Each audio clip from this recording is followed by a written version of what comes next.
पान समझे और खिलायमान समझे तो इसका अपने को क्या मिलेगा? जो हम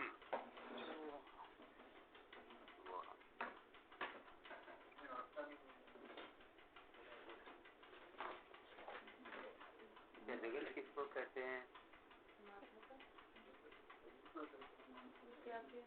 बहुत अच्छी बात है। अर्थात नाम रूप को जगत कहते हैं।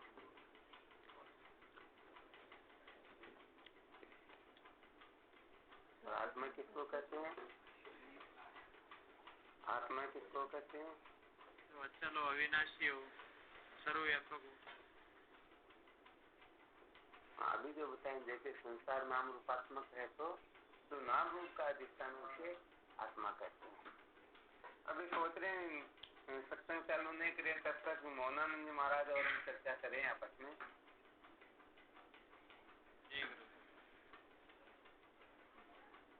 तो वैसे देखा जाए तो सभी उत्तर ठीक होते हैं, परंतु जब जगत को नाम रूप कहा जाता है तो आत्मा को नाम रूप का अधिष्ठान कहा जाएगा।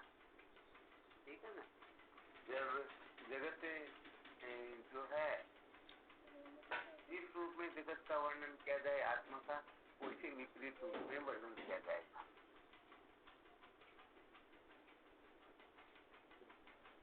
जैसे जगत जड़ है तो आत्मा चेतन है। जगत असत है तो आत्मा, जगत दुख रूप है तो आत्मा आनंद रूप है।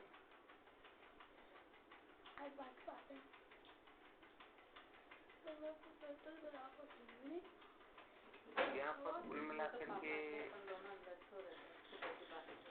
ये जो वर्णन हुआ ये समझो एक प्रकार से विभाग वर्णन करके बता दिया कि आत्मा इसको कहते हैं और जगत इसको कहते हैं।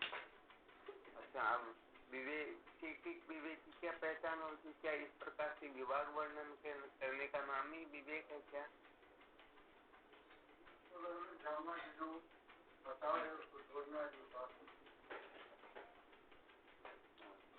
जानने में तो हम जैसे बहुत सारी बातें जानते हैं, दुकान पर गए तो जानते हैं कि इस वस्तु का ये नाम, इस वस्तु का ये नाम। इसी प्रकार से जैसे किसी ने जान लिया कि जो नाम रूप है उसको संसार कहते हैं, जो अस्तित्व प्रिय उसका आत्मा कहते हैं। अब इसे अपना क्या प्रयोजन सिद्ध होगा? या क्या यही विवेक है? यही विवेक की पूर्णता की पहचान है?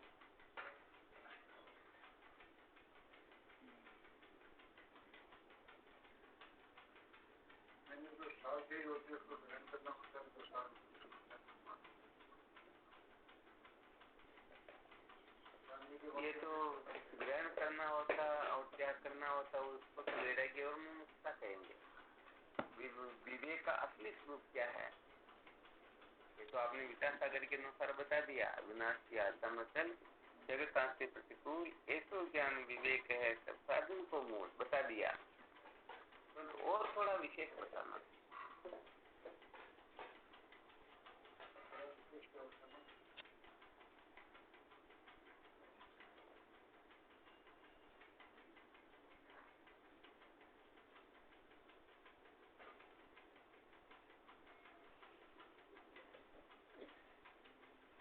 जैसे हम बहुत सारी बातों को जान जाते हैं कि इस वस्तु का ये नाम है, जान तो गए, परंतु अपने को उस वस्तु से कुछ लेना देना ही नहीं हो तो, खरीदना ही नहीं हो तो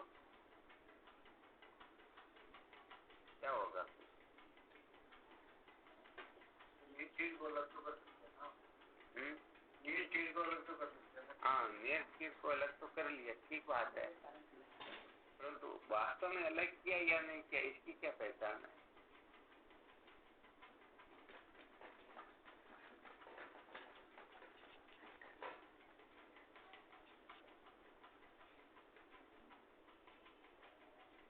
सचमुच में जानना क्या होता है?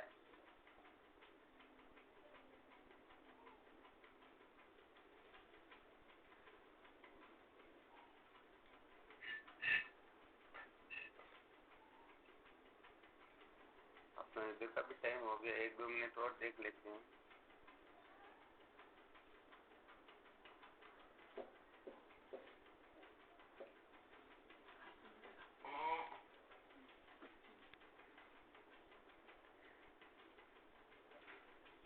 प्रणाम गुरुदेव आप। हाँ देखो नारायण।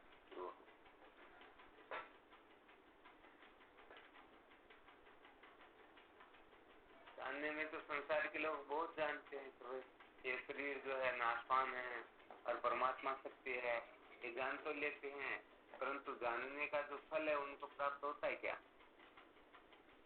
अज्ञानी लोग भी कहते रहे एक दिन मर जाएंगे, शमशान में जाते तो भी वैराग्य होता, बहुत सारी बातें होती, परंतु क्या वह वैराग्य या वो जानकारी जो है उनको प्रसार करती है क्या?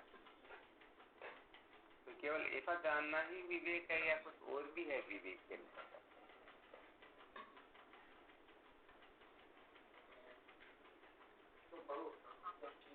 ऐसा तो पुराण मात्र ही जानता है।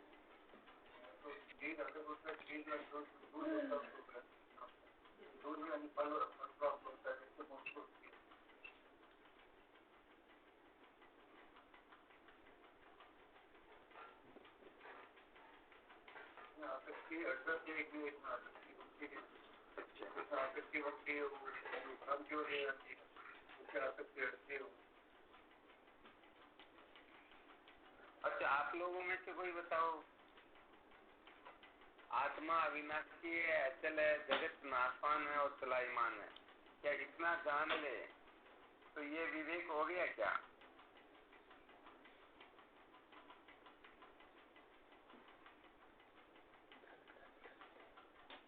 जानना है तो विवेक जैसा होना चाहिए वैसा नहीं हुआ अभी तक।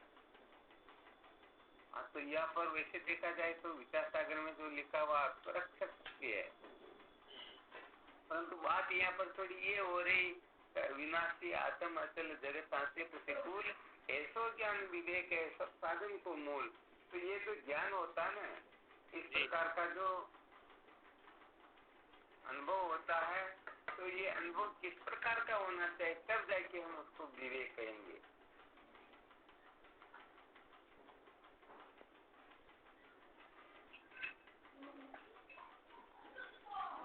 आगे बढ़ थोड़ी पढ़े।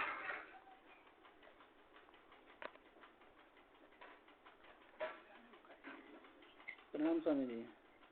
नहीं आ रहा इसको नहीं आ रहा क्या?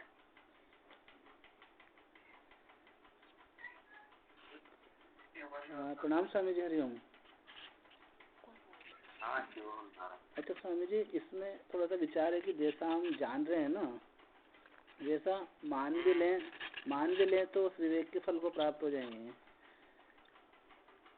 अच्छा जान है, मान ले तो हाँ, अभी तो मात्र जान रहे हैं तो उसे मान लेंगे, स्वीकार कर लेंगे ना, तो उसके फल को प्राप्त हो जाएंगे। चलो ये और ठीक बात है।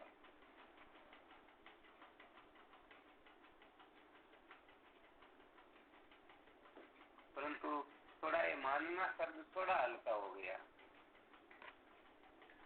क्योंकि मान्यता जो है सदा ध्यान रखना चाहिए, मन की जो वृत्तियां होती हैं ये विकारी हुआ करती हैं, कहने का मतलब थोड़ी थोड़ी देर में बदलती रहती हैं, पूरा ध्यान रखना चाहिए।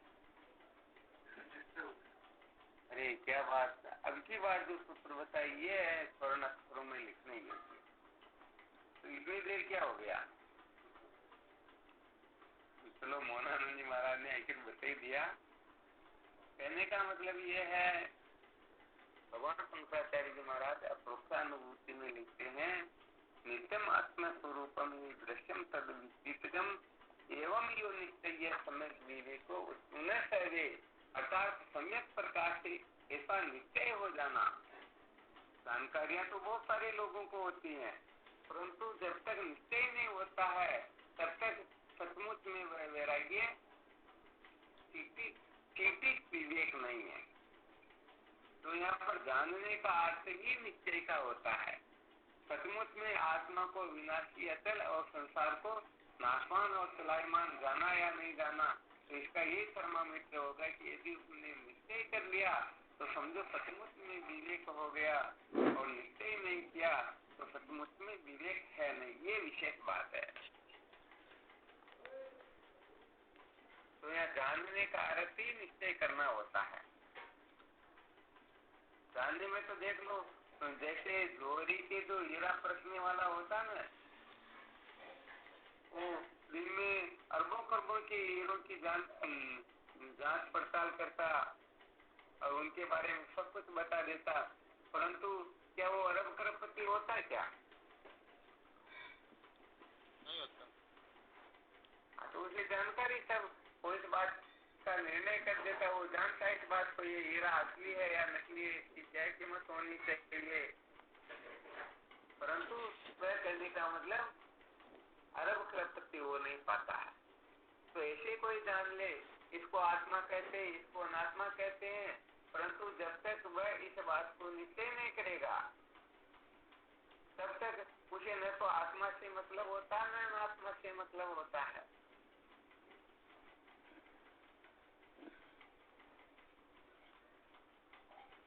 समझ में आ रहा है ना? करने का मतलब आत्मा के प्रति या अनात्मा के प्रति किसी से अपनत्व आदि हो तब तो उस वस्तु को प्राप्त करने की हम चेष्टा करेंगे, और ऐसा कुछ भी नहीं हो तो हम कुछ चेष्टा आदि करेंगे क्या? नहीं करेंगे। बस बात यहाँ पर यही है कि इस बात को अच्छी तरह से निश्चय करना होता है कि सत्य जो है केवल और केवल मात्र आत्मा है और आत्मा के सिवाय सब मिथ्या है। इस प्रकार का जब हम निश्चय कर लेते हैं उस निश्चय का नाम ही विवेक होता है, क्योंकि निश्चय करते ही यहाँ पर दो क्रियाएं स्वतः ही जागृत हो जाएगी, आत्मा को जानने की तटपणता जागृत होना और अनात्म पदार्थों से विरक्ति का होना। यदि इनसे वैराग्य हो जाए और आत्म तत्व को जानने की जिज्ञासा जागृत हो जाए तो समझ लेना चाहिए विवेक जागृत हो गया, और यदि ऐसा नहीं हुआ तो समझना चाहिए अभी तक विवेक जागृत मुझ में हुआ नहीं।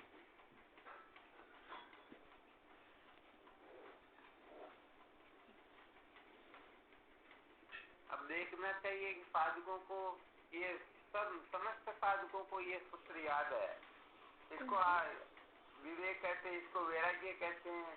जब विवेक की परिभाषा याद है तो आत्म तत्व को जानने की जैसी तड़पन होनी चाहिए क्या किसी साधक में नीति है, और अनात्म पदार्थों से जैसा वैराग्य होना चाहिए क्या किसी साधक में ऐसा होता है क्या? नहीं हो रहा ना? हाँ नहीं हो रहा। हाँ, इस बात से ये सिद्ध होता है कि कुछ न कुछ गड़बड़ घोटाला जरूर चल रहा है। अच्छा, 2-4 मिनट इस विषय पर चर्चा करना, मैं थोड़ा कोई विशेष काम कर लेता हूँ।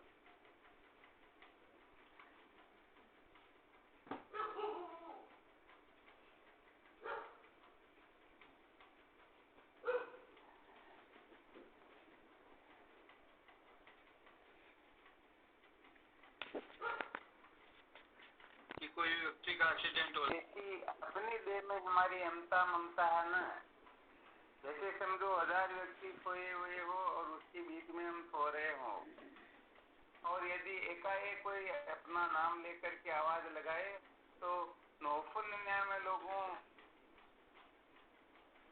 का कुछ भी नहीं होगा, और जिसको आवाज लगा रहे हैं वो उसी समय उठ करके खड़ा हो जाएगा। तो विचार करके देखो अपने नाम में देह में कितनी अहमता और ममता है। तो ऐसी अहमता ममता आत्म तत्व में हो जाए तो वह न जाते हुए भी उनकी मुक्ति हो जाती, ये शास्त्रों का निर्णय है। जैसे वृक्ष पर चढ़कर वृक्ष से हाथ अलग कर दे तो वह न चाहे मैं नीचे नहीं जाना चाहता हूँ फिर भी वह जमीन पर चला जाएगा। तो यहाँ पर विवेक का जो अभी वर्णन चल रहा, वास्तविक बात तो ये होती है लोगों को फायदा नहीं होता, इसका मूल कारण यही होता है कि वो जानकारी तो प्राप्त कर लेते हैं परंतु निश्चय नहीं कर पाते हैं। जान गए कहाँ ये है परंतु ऐसा निश्चय नहीं होता है। तब तक समझना चाहिए कि सचमुच में अभी तक विवेक नहीं है। जैसे एक तो चित्राम की अग्नि होती है और एक असली अग्नि होती है। अब चित्राम की अग्नि से यदि कोई कहे मैं सर्दी उड़ाना चाहूँ या भोजन बनाना चाहूँ तो क्या काम होगा क्या? नहीं होगा। जैसे बंदर गुंजे के तेल के पास जाकर के हाथ लंबे करके तापते, वो समझते ये अग्नि हमारी सर्दी उड़ जाएगी, तो क्या उड़ती क्या? शर्मी क्या बोलते हो? शर्मी बोलते होंगे शायद, जो भी है। तो कुल मिलाकर के मुख्य बात यह है कि सचमुच में जब तक विवेक जागृत नहीं होता है तब तक बाकी के सारे साधन कुंठित ही रहते हैं। और इसमें भी थोड़ा ऐसा निर्णय होता है, वास्तविकता ये होती है कि जिनका मल और विक्षेप दो किसी प्रकार से निवृत्त हुआ नहीं होता है, तो भले संतों का संग करे फिर भी उनके अंतर्गत निर्मल विवेक जागृत नहीं होता है। अर्थात ऐसा विवेक जागृत नहीं होता है जो विवेक आगे साधनों से संपन्न होकर के हमें अविद्या के बंधन से मुक्त कर दे। ये कोई विशेष बात है। कहने का मतलब संसार के अंतर्गत शास्त्रार्थ करने वाला विवेक तो जागृत हो सकता है, प्रवचन वाला विवेक जागृत हो सकता है, किसी को मूर्ख बनाने वाला विवेक जागृत हो सकता है, मान बढ़ाई प्राप्त करवाने वाला विवेक तो जागृत हो सकता है, परंतु अविद्या के बंधन से मुक्त करने वाला जो विवेक है सचमुच में वह जागृत नहीं होता है। हाँ, तो यहाँ पर यह थोड़ी विशेष बात है, तो थोड़ा साधकों को थोड़ा गंभीरता से यहाँ पर विचार करना है, क्योंकि बिना विवेक के विवेक के लिए मित्तल दास जी महाराज डंके की तौर से ये लिख देते हैं कि ये समस्त साधनों का मूल है। जैसे जिसके पास में धन होता है वह संसार की समस्त वस्तुओं को खरीद सकता है, ऐसे जिनके पास में सचमुच में विवेक होता है तो समस्त साधन वहाँ पर अपने आप ही प्रकट हो जाया करते हैं। जैसे जहाँ पर समुद्र होता है वहाँ पर चारों ओर से पानी दौड़ दौड़ करके आकर उसमें मिल जाया करता है, ऐसे ही सचमुच में जिनके हृदय में विवेक जागृत होता है, जो शास्त्रोक्त विवेक है, तो निश्चित रूप से वहाँ सारे के सारे साधन प्रकट हो जाएंगे और वह अविद्या के बंधन से भी निश्चित रूप से मुक्त हो जाएगा। तो ये विवेक तो समझ लेना चाहिए, समस्त साधनों का सार होता है, इसलिए जीवन में विवेक की बड़ी आवश्यकता होती है। वैसे अज्ञान के बंधन से मुक्त होने के लिए विवेक का ही मुख्य रोल होता है, परंतु यदि किसी को अज्ञान के बंधन से छुटकारा प्राप्त नहीं करना हो, फिर भी व्यवहारिक सत्ता में जो कुछ भी किया जाता है उसमें भी विवेक की आवश्यकता होती है। बिना विवेक के यदि कोई कुछ करेगा तो निश्चित रूप से उसे दुखों के सिवाय, कष्ट के सिवाय, अपमान के सिवाय, रोने पछताने के सिवाय कुछ भी मिलने वाला है नहीं। इसलिए विवेक की तो सर्वत्र आवश्यकता होती है। कुछ भी क्यों नहीं करें, प्रत्येक क्षण क्षण में विवेक की आवश्यकता हुआ करती है। तब पर विवेक। हाँ बिल्कुल, पत्ते खाए तो पिए तो उठे तो बैठे तो सोए तो जगे तो चाहे रो रहे हो चाहे कुछ भी क्यों नहीं करे, यहाँ तक किसी को मारना हो या खुद को भी मारना हो, फिर भी विवेक की आवश्यकता होती है। जी बिल्कुल, तो क्षण क्षण में विवेक की आवश्यकता होती है। तो जो केवल और केवल मात्र को महत्व दे देता है तो समझना चाहिए वह वेदांत के रहस्य को समझने के लिए प्रस्थान कर चुका है, और जो विवेक को महत्व नहीं देता है समझना चाहिए वह भी मनोरंजन में लगा हुआ है। तो कुल मिलाकर के सार बात यह है कि ये निर्मल विवेक जागृत हो, ये ऐसा विवेक जागृत हो कि सचमुच में हमें अविद्या के बंधन से मुक्त कर दे, हमें परम शांति का अनुभव करवा दे, हमें परम स्वातंत्र पद में प्रतिष्ठित कर दे। ऐसा नहीं कि हमें स्वच्छंद बना दे।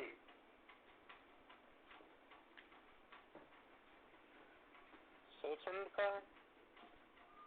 का मतलब है चारवाई की तरह हो जाए और क्या, कुछ भी खाओ, मौज मस्ती करो, न स्वर्ग न नरक, न कोई पाप होता न पुण्य होता, मौज मस्ती करो। ये मनुष्य जीवन फिर मिलने वाला नहीं, कितने मजे लेने ले लो। ये तो फिर गलत हो जाएगा। हाँ, इसलिए साधकों को अधिक से अधिक बारंबार मंथन करना है तो इस विवेक का ही मंथन करना चाहिए। कभी सचमुच में मुझे ऐसा निश्चय हुआ है या नहीं हुआ है।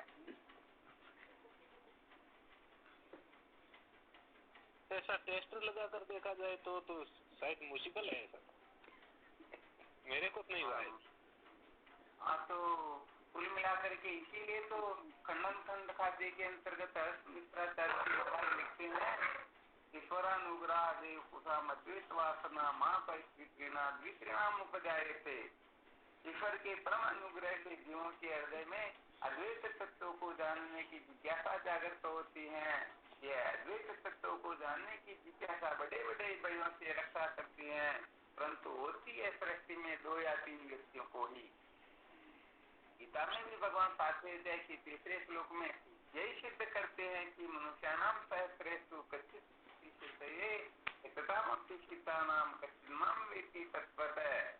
हजारों मनुष्य में कोई एक मेरी प्राप्ति के लिए प्रयत्न करता है। प्रयत्न करने वाले हजारों में कोई एक अंतःकरण की बुद्धि को प्राप्त होता है, और अंतःकरण की बुद्धि को प्राप्त किए हुए हजारों लाखों करोड़ों में कोई एक तत्ववेत्ता होता है। रामायण में भी इस बात को इसी प्रकार से बताया गया है कि नर सहस्र में सुनहु पुरारी, कोई को ये धर्म वृक्षधारी। धर्मशील कोटिक में कोई, विषय विमुख विराग्रत होई। कोटिक विरक्त मध्य श्रुति कही, सम्यक ज्ञान सुकृत को लही। तो कहने का मतलब यह है कि ये ब्रह्म विद्या इतनी दुर्लभ है। वैसे देखा जाए तो इससे सुलभ कोई वस्तु होती नहीं, परंतु हम अपनी अकड़ मुशरी लगाते हैं, इसलिए सुलभ विद्या भी दुर्लभ हो जाती है। जैसे किसी वस्तु को देखना हो तो आंख खोलते ही दिख जाती हैं, परंतु हम आंख तो खोलना नहीं चाहते हैं और बाकी की इंद्रियों को तैयार करते हैं कि ये इंद्रिय सक्रिय क्यों नहीं हो रही, काम क्यों नहीं कर रही, मेरे को ये दिखाई क्यों नहीं दे रहा। तो हम कहने का मतलब इस वस्तु को जानने का, प्राप्त करने का जो विज्ञान होता है उसका हम त्याग कर देते हैं, तो फिर गड़बड़ घोटाला हो जाता है। सत्य वचन। तो कुल मिलाकर के समस्त साधकों को गड़बड़ घोटाला ज्यादातर यहाँ पर होता है कि हम एक दूसरे को देखने लगते हैं कि वो मेरे से ज्यादा तो नहीं समझता है, मेरे से कम समझता तब तो चलेगा। तो कुल मिलाकर के कम ज्यादा समझने के चक्कर में, एक दूसरे को नीचा दिखाने के चक्कर में, एक दूसरे को समझाने के चक्कर में साधक संसार के लोग रह जाते हैं और स्वयं पीछे ही रह जाते हैं। इसलिए अपने को दूसरों को नहीं देखना, केवल स्वयं को देखना है। दूसरों को ज्ञानी बनाने के चक्कर में हम अज्ञानी ही रह जाते हैं। अपने को तो बोध होता नहीं और दूसरों को समझाने में रात दिन लगे रहते हैं, ये गड़बड़ घोटाला हो जाता है। अपने साथ इस प्रकार का करते तो करे ही नहीं कि हम सचमुच में विवेक से भटक जाए।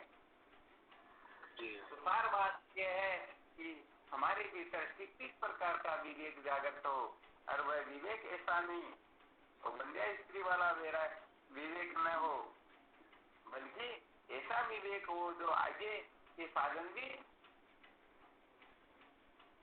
आराम में जी गुरुदेव साधन है, उन साधनों से भी अपने को संपन्न कर दे।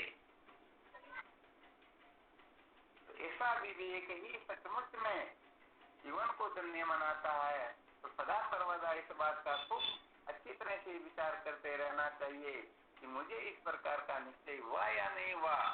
ये शरीर झूठा है तो वास्तव में झूठे को मैं झूठा जानता हूँ, क्या इसके थोड़े से मान अपमान के पीछे पागल होकर के मरने मारने पर उतारू हो जाता हूँ। ऐसा कभी कभी चिंतन मनन किया करो। कहने का मतलब जब हम समझते हैं कि ये संसार झूठा है तो ये संसार एक दिन छूटने वाला है, तो फिर जब संसार टूटता है तो उस समय हम पागल हो जाते हैं या नहीं होते हैं। यदि संसार के टूटने के समय हम पागल नहीं होते हैं तो समझ लेना चाहिए हमें थोड़ा बहुत विवेक हो गया है, परंतु हम जानते जरूर है संसार को छोड़ना है और संसार छोड़ने का थोड़ा समय आ जाए, कोई कह दे कि भाई तुमको 2-5 दिन के लिए संसार को छोड़ना, तो फिर वो करने लग जाते हैं।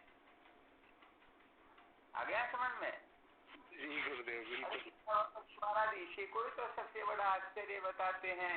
आश्चर्य मोक्ष काम से मोक्षादेव विधि का, अर्थात बहुत बड़ा आश्चर्य है। संसार में प्राणी मात्र मोक्ष चाहते हैं, मोक्ष कहते हैं छुटकारे को, जानते तो है छुटकारा, और छुटकारे के नाम से ही डरते हैं। कहते भाई एक दिन घर छोड़ना, 2 दिन कामकाज को छोड़ना, 3 दिन के लिए किसी से बातचीत नहीं करना, तो कहने का मतलब संसार के टूटने का नाम ले लिया जाए तो वो डरने लग जाते, अरे अरे हमारा क्या होगा। अब विचार करके देखो, क्या सचमुच में ऐसे लोग मोक्ष चाहते हैं? नहीं चाहते। हाँ, नहीं चाहते हैं। तो सच्ची बात तो ये है कि मौज मस्ती मनोरंजन ज्यादा होता है, तो अपने को यही नहीं करना है। हमें सचमुच में विवेकशील बनना, विवेकवान बनना है। विवेक किस प्रकार से अपने जीवन में प्रतिष्ठित हो, इस प्रकार की समझ जीवन में बना लेनी है, तब तो समझना जीवन सार्थक हो जाएगा। वरना तो सच्ची बात है कि मनोरंजन ही ज्यादा होगा, और कोई विशेष होने वाला है नहीं। तो वेदांत में मूल साधन जो होता है केवल विवेक होता है। बस इस बात को अच्छी तरह से निश्चय करो। अविनाशी आत्म अचल जगत आते प्रतिकूल, ऐसो ज्ञान विवेक है सब साधन को मूल। ये समस्त साधनों का मूल साधन है। बस अपने पास में ये होना चाहिए। बाकी के साधन नहीं हो तो चिंता करने की आवश्यकता नहीं है, क्योंकि जहाँ पर विवेक होता है तो सारे के सारे सही प्रकट होने लग जाते हैं। आप चाहो कि नहीं मेरे में ये साधन नहीं होने चाहिए, फिर भी न चाहते हो भी ये साधन अपने आप प्रकट होने लगेंगे। यही विवेक का महत्व होता है। तो 24 घंटे विवेक जागृत होना चाहिए। जैसे जहाँ पर घर वाले 24 घंटे जगते रहते हैं, तो बताओ कोई चोर वहाँ चोरी कर पाएगा क्या? नहीं कर पाएगा। इसलिए जहाँ पर विवेक सदा सर्वदा जागृत रहता है, तो वहाँ पर तो किसी प्रकार का अमंगल सचमुच में कभी होता ही नहीं। ये थोड़ी विशेष बात है।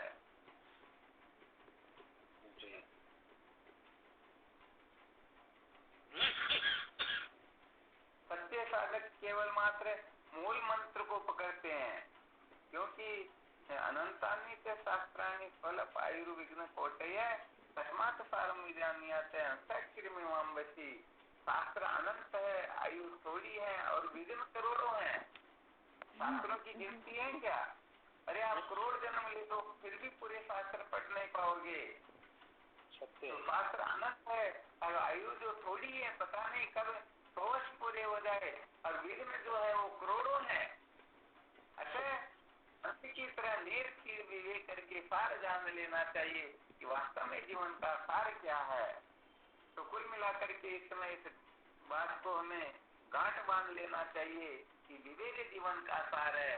कहने का मतलब जैसे बीज बो देते हैं तो कुछ समय के पश्चात वही बीज अंकुरित होता है, बड़ा होता है और फिर उसके फल लगने लगते हैं। तो इसी प्रकार से विवेक रूपी बीज बोया जा रहा है। जब ये बड़ा होगा और इसके जब विचार रूपी फल लगेगा, तो हम उस विचार रूपी फल को खा करके सदा सदा के लिए कृतार्थ हो जाएंगे, अजर अमर हो जाएंगे, अपना जीवन धन्य हो जाएगा। ये सदा सदा की जो जन्म मरण की खटपट है वो सदा सदा के लिए मिट जाएगी। तो कम से कम ये विवेक रूपी बीज अपने हृदय में ठीक तरह से बो लेना चाहिए। विवेक को महत्व दे देना चाहिए। विवेक के सिवाय किसी को महत्व नहीं देना चाहिए। यही थोड़ी विशेष बात है। तो अच्छी तरह से इस बात को आज निश्चय कर लेना, विवेक को महत्व देना ही सत्यनिष्ठ होना होता है। हमारा विषय यही तो चल रहा था। मोक्ष संपादन की 6 शर्तों में सबसे पहली शर्त जो बताई गई है उसका नाम है सत्यनिष्ठ। सत्यनिष्ठा ये पहली शर्त है। तो विवेक को महत्व देना ही सत्यनिष्ठ होना है और विवेक को महत्व नहीं देना ही सत्यनिष्ठ नहीं होना है। तो जो सत्यनिष्ठ होना चाहते हैं उन्हें केवल और केवल मात्र विवेक को महत्व दे देना चाहिए। विवेक को महत्व देते ही आप सत्यनिष्ठ हो जाओगे और अलग से कुछ करने की आवश्यकता ही नहीं रहती है। जी, जैसे जिसके हाथ में टोट होती है तो क्या वो रास्ते में चलते समय ठोकरे खाएगा क्या? नहीं, वो नहीं खाएगा। तो ये विवेक रूपी टोट जिसके पास में होती है, फिर कहने का मतलब आंख बंद करके भी क्यों नहीं चले, कभी ठोकर नहीं खाएगा। ये थोड़ी विशेष बात हो जाएगी।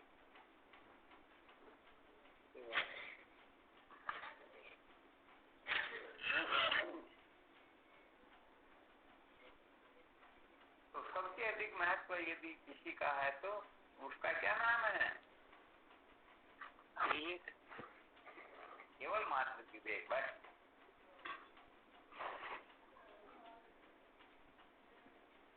तो ये विवेक जिस दिन सचमुच में हो जाएगा, अर्थात निश्चयात्मक रूप से हो जाएगा, तो समझो हम उसी समय निहाल हो जाएंगे। निहाल होने के ओर प्रस्थान कर चुके, समझ लो।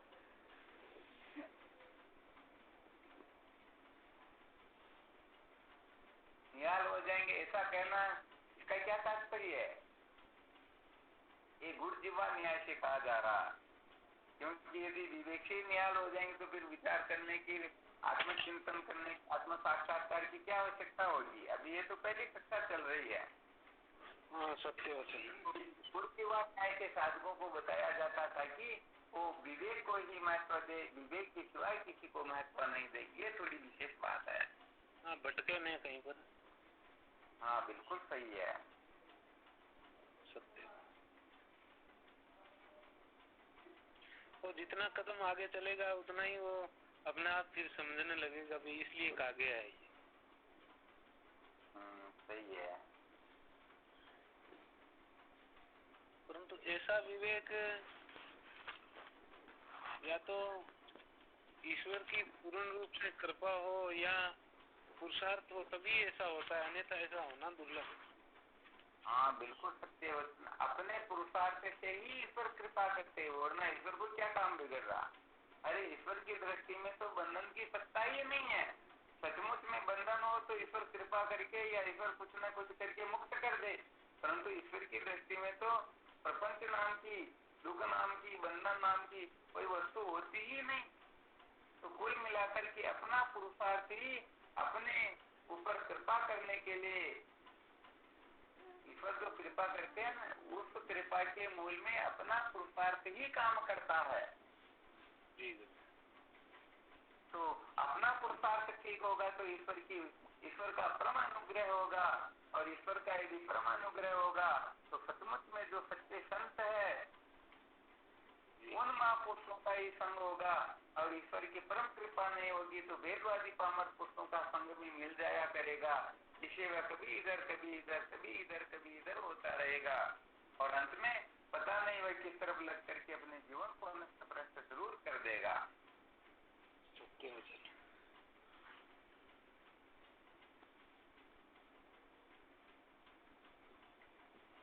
अपना पुरुषार्थ केवल इतना ही होता है कि वेदवादी पामर पुरुषों के संग से बचे, बस इतना यदि हम कर रहे हैं तो बाकी जो महापुरुष रहे वो सब महापुरुष ही होंगे, सचमुच में वो भटकाने वाले नहीं होंगे, वो सत्य के साक्षात्कार में मददगार निश्चित रूप से होंगे, वो निश्चित रूप से सहायक होंगे।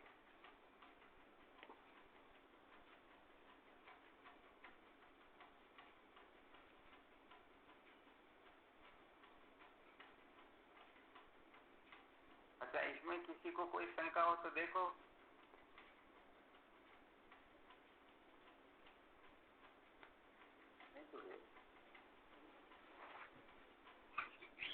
अच्छा, ये विवेक जो है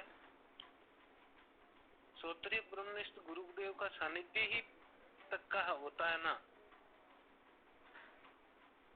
उसी से आगे विवेक का रोल है वो तो गुरुदेव की बाद में गुरुदेव जो है वो विचार रूपी अस्तर वो देते हैं। फिर तो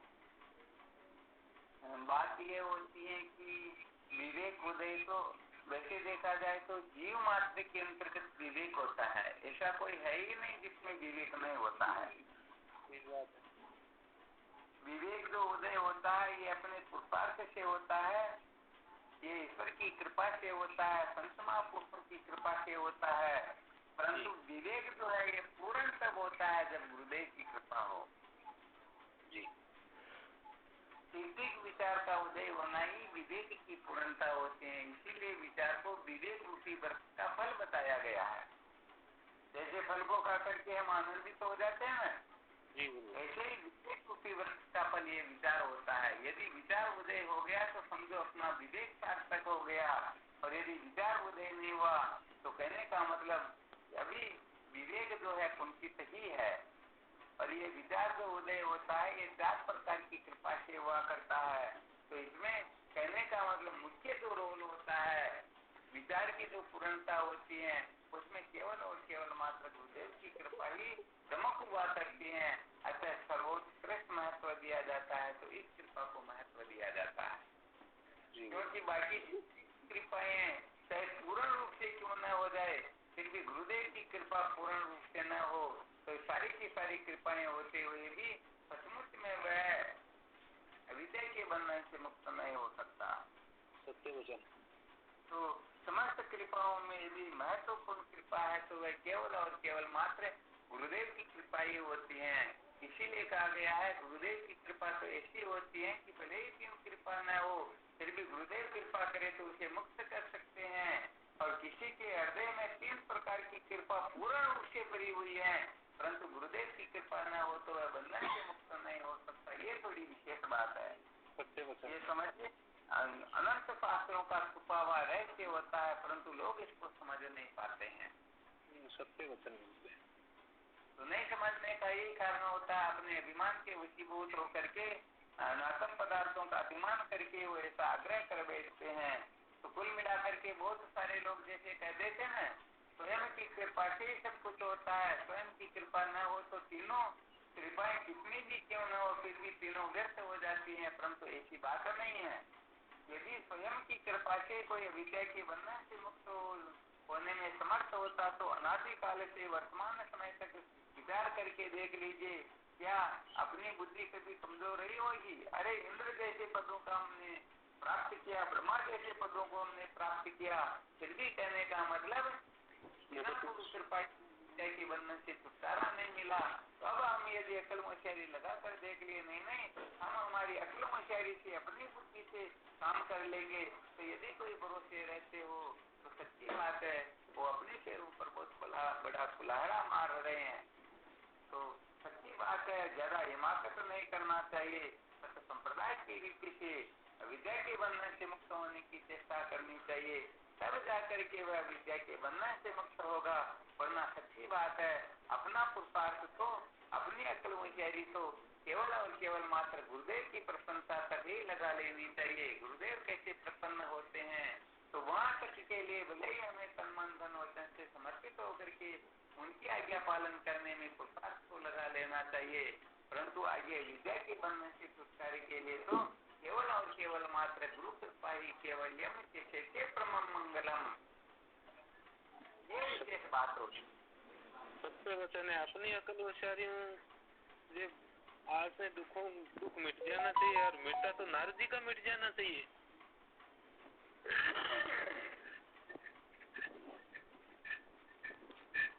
तो वो भी गुरुदेव के सानिध्य में जाकर के गुरुदेव से प्रार्थना करते हैं, लोगों ने इस मेरे दुखों का जो मूल कारण है मैं सब जानता हूँ, फिर भी मेरा दुख नहीं मिटा अभी तक। वास्तव में इसकी गुरु कृपा ही मुख्य कारण है। अपना जो पुरुषार्थ होता है वह कहने का मतलब सचमुच में श्रोत्रिय ब्रह्मनिष्ठ गुरुदेव जो होते हैं उनको ही अपने आप को समर्पित करने तक की तैयारी रखे, और बीच में कहीं अटक गए तो भी स्वयं का पुरुषार्थ कमजोरी होता है।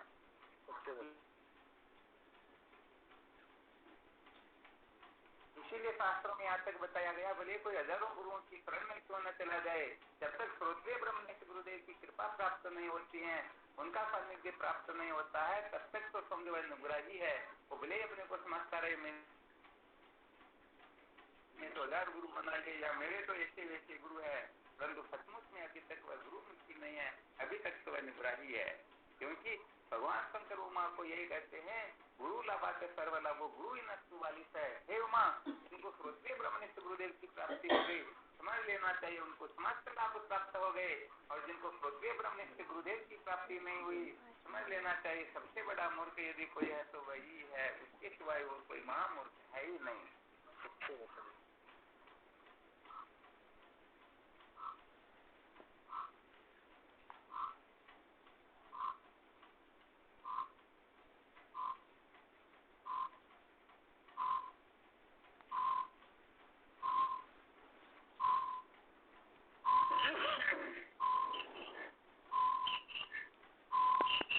चलो ठीक है, करना चर्चा फिर कल देखेंगे चल के।